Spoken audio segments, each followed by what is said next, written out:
Hey, you guys. Welcome back to Dan's Passion Podcast. Talk about my passions here, which is the 3 F's and the RE, which is my faith, my family, food, and real estate, of course. So today I'm going to talk to you a little bit about food. Okay, I love a good Reuben sandwich.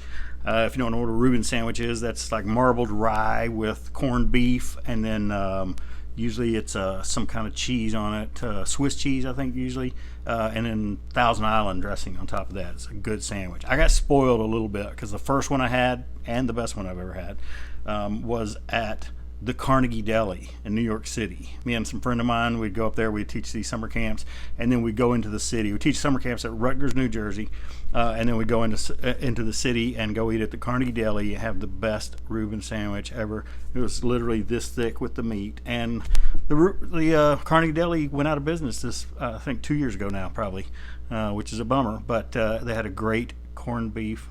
It's corned beef on there normally. So the reason I said that is because today I had an incredible sandwich. It's at this place called Fork and Fire, and it's in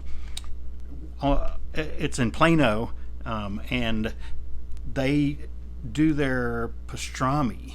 Okay, it's a pastrami instead of the corned beef, which I was kind of leery about that, but it was so good. Oh my goodness, it was the same other things. It was marbled. It was pastrami, and then they put sauerkraut on it, and they did Thousand Island, but they did Gruyere cheese, and so that was a little bit different, but it was so good. So I had to ask the guy because the pastrami was so good, and the name of the pastrami, it's called the In-House 8145 pastrami.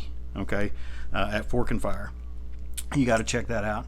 I asked the guy how they did it, and he said it was a 12-12-12 method. Okay, so they have their own secretive brine that they put it in, and they leave it in it for at least 12 hours. And so after they take the pastrami out of the brine, then they put it over their grill. They have a wood fire grill, and they hang it above it, like about 4 feet above it, and they leave it there for 12 hours. So it just slowly roasts the outside of that.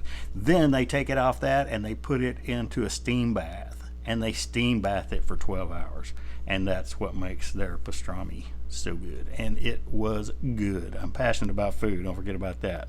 So thanks for joining me on Dan's Passion Podcast.